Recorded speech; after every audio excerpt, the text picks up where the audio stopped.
What's going on, everybody? Welcome back to Driven to Review. My name's Ryan.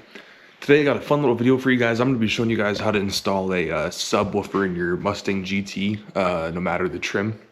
I'm going to be showing you guys kind of how I did it in mine, the easiest kind of way I figured out how to do it. I haven't seen a lot of good videos on this. I'm hoping this will be one of the first. I've seen people install them, but not really go into detail about how they kind of ran the wires and everything. Yeah, not much to say. I did it pretty easy. I did a pretty simple setup. You guys will see it's super simple. So hopefully you guys can do the same thing if you guys are looking to do this. So yeah, let's go check it out. I'll show you guys kind of how I wired it up, set it up, and yeah, not much to say. All right, guys. So here's my current setup. So all you can see back here is the sub itself. It's really big. It's a Scar 12-inch sub. It's a 1200 watt sub in a little, normal ported enclosure. So that's that. So currently what I have going on is my amp and my line, what do you call that? Dear God. My line output converter is down here. Sorry guys, I forgot the name of that real quick, but so all you can really see is the sub. So let me start at the engine bay. I kind of show you guys how I ran the power wire and everything, and then yeah. Alright guys, so we're here at the engine bay. So essentially, so you can see it right now. I'm gonna redo this at some point, just haven't really gotten around to it, but there's the fuse for the sub, there's the wire. So it just goes into the battery compartment here. I'm not gonna take it out because it's a pain in the butt to get back on since I messed up this strut install. But all it's doing is it's going under here and it's bolting directly onto the bolt and nut that you tighten down to tighten your battery clamps on the battery. So it's just in between those two. Fits real well, never had a problem with it. So it runs down here. So essentially where I ran this is, you can kind of see it, but it's hard to see. So down in there's a little gasket right on the firewall right there. So I messed up by taking the gasket out. I should not have done that. So if you guys are gonna do this, this is the easiest way to run this wire, just so you guys know. So if you're gonna do this, drill a hole or cut out a slot in that gasket. Just don't take it out, because once you take it out, it's damn near impossible to get it back in. So just poke a little hole in that. Don't take it out.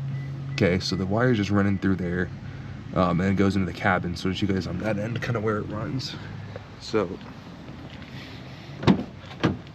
essentially, once you poke it through, it just kind of shows up. Let's see if we can see it. Let me get a flashlight. So it shows up right there. So yeah, I taped it to seal it. So I really wish I wouldn't have taken that gasket out, but I did. So essentially what's doing is it's running down into this plastic piece right here, into this trim part, and just runs right underneath here, all the way back. Same thing all the way into the back seat. This got a little tricky back here. So essentially what it does is it runs all the way. It goes in between, so it's coming here. Let's see if you can see it.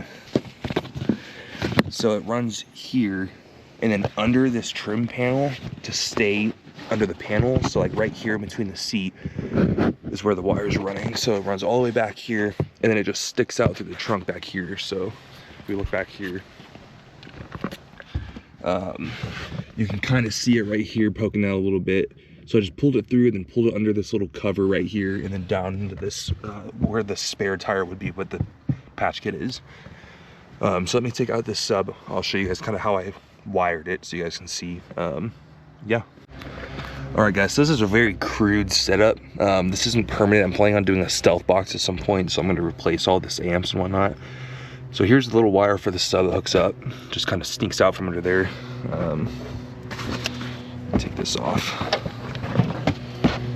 So under here, this is very crude again. It's not good at all.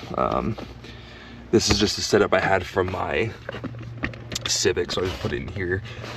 So here's the line converter. I think it's like 120 bucks. I would say you have to have this to do this. It just makes it sound so much better. So in here, we got speaker wire. So what I did here is I just bridged the two. So it's just, this wire right here is coming from this speaker. So you can kind of see. I literally tapped them onto the contacts of the speaker, which is kind of the easiest way to do it. So you're getting your audio signal from this speaker going down into this aligned converter to convert it from, you know, speaker level into RCA to go into the amp.